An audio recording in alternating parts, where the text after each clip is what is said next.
The noose swung lazily from the old mesquite tree at the edge of Dead Man's Creek, creaking in the dry wind that swept across the dust-choked valley. The woman beneath it was barely alive, her wrists bruised, her breath shallow. Her name was Naya, half Apache, half white, and to the small town of Red Hollow that made her nothing. They called her a curse, a reminder of the wars and bloodshed between the settlers and the tribes.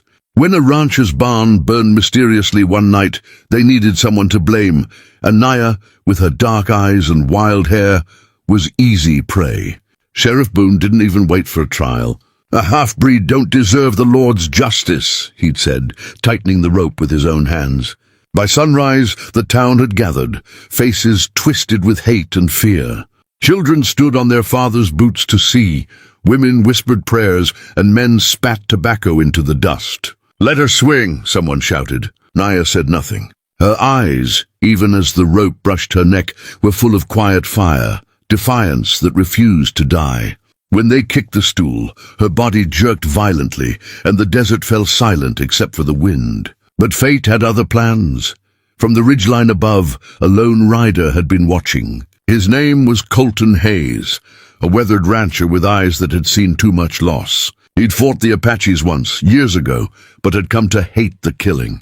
Now he lived alone on his land, far from town politics and vengeance. Yet when he saw that mob hang a woman for her blood, something deep inside him cracked. He spurred his horse hard, dust flying behind him like smoke, racing down the ridge. By the time he reached her, the crowd had begun to drift away, their cruelty spent.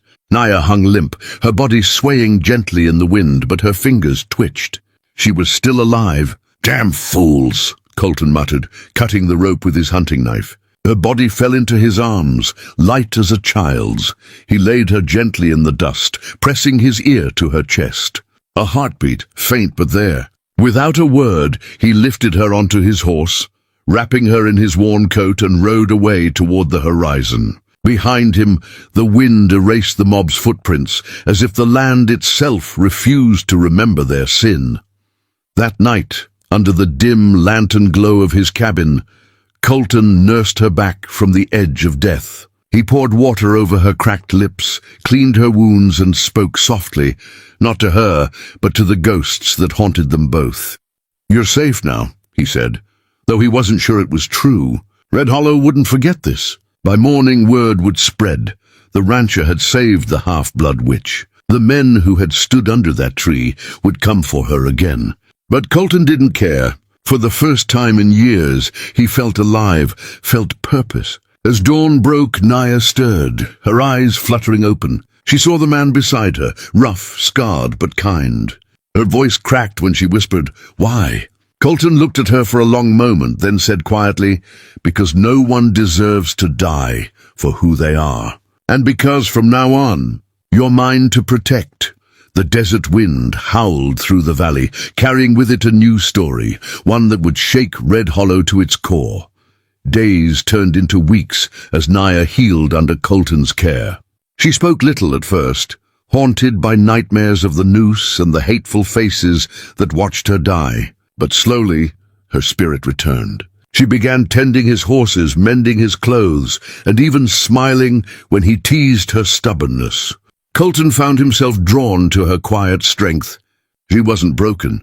She was tempered like iron in the forge. And though the scar on her neck would never fade, neither would her resolve. One evening, as they sat by the fire, she told him her story, how her mother was an Apache healer and her father a soldier who deserted his post for love. Both were murdered when the wars ended, leaving her with neither tribe nor home.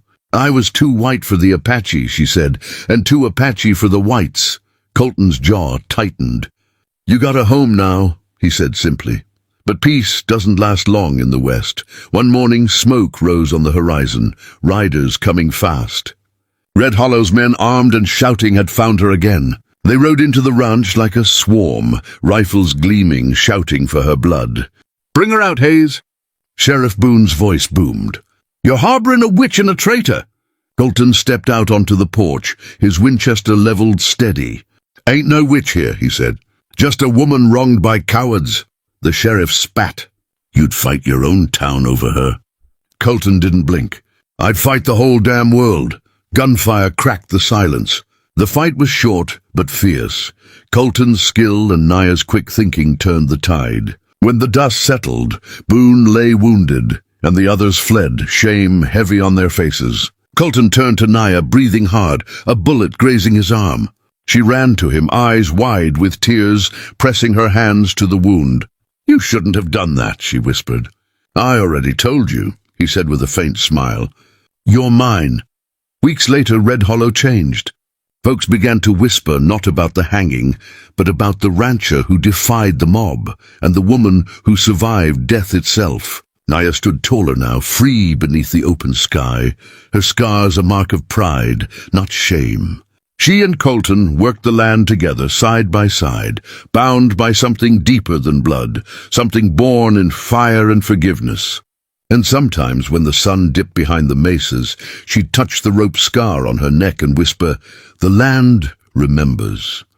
Colton would wrap his arm around her and reply, "So do I."